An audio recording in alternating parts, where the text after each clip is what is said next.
आता या पवित्र कुंडावरती आपण या ठिकाणी भगवंताचं पवित्र असणारं रामकुंडातील तीर्थ त्याचं अभंग्य स्नान या ठिकाणी केलेलं आपण बघू शकता. आणि आम्ही स्वतःही दत्ता महाराज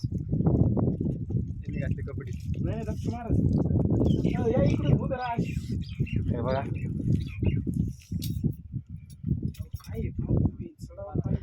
हे बघा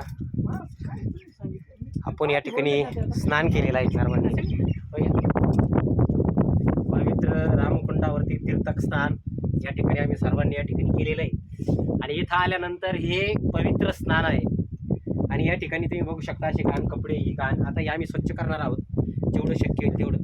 पण स्वराज्य रक्षक संभाजीराजे प्रतिष्ठान आणि श्रीराम दिव्यांग आश्रम संवत्सर या ठिकाणी आज ही जेवढी स्वच्छता आम्हाला करता येईल हे बघा समोर बघू शकता. बऱ्याच अंशी घाण या ठिकाणी झाली. हे पवित्र तीर्थक्षेत्र आहे आणि इथं सर्व नाथ संप्रदायातील आमच्या भक्तांना विनंती इथं आल्यानंतर कृपया घाण करू नका. रामकृष्ण. महाराज एक मिनिट बटन दाबा. एक काम करू आपण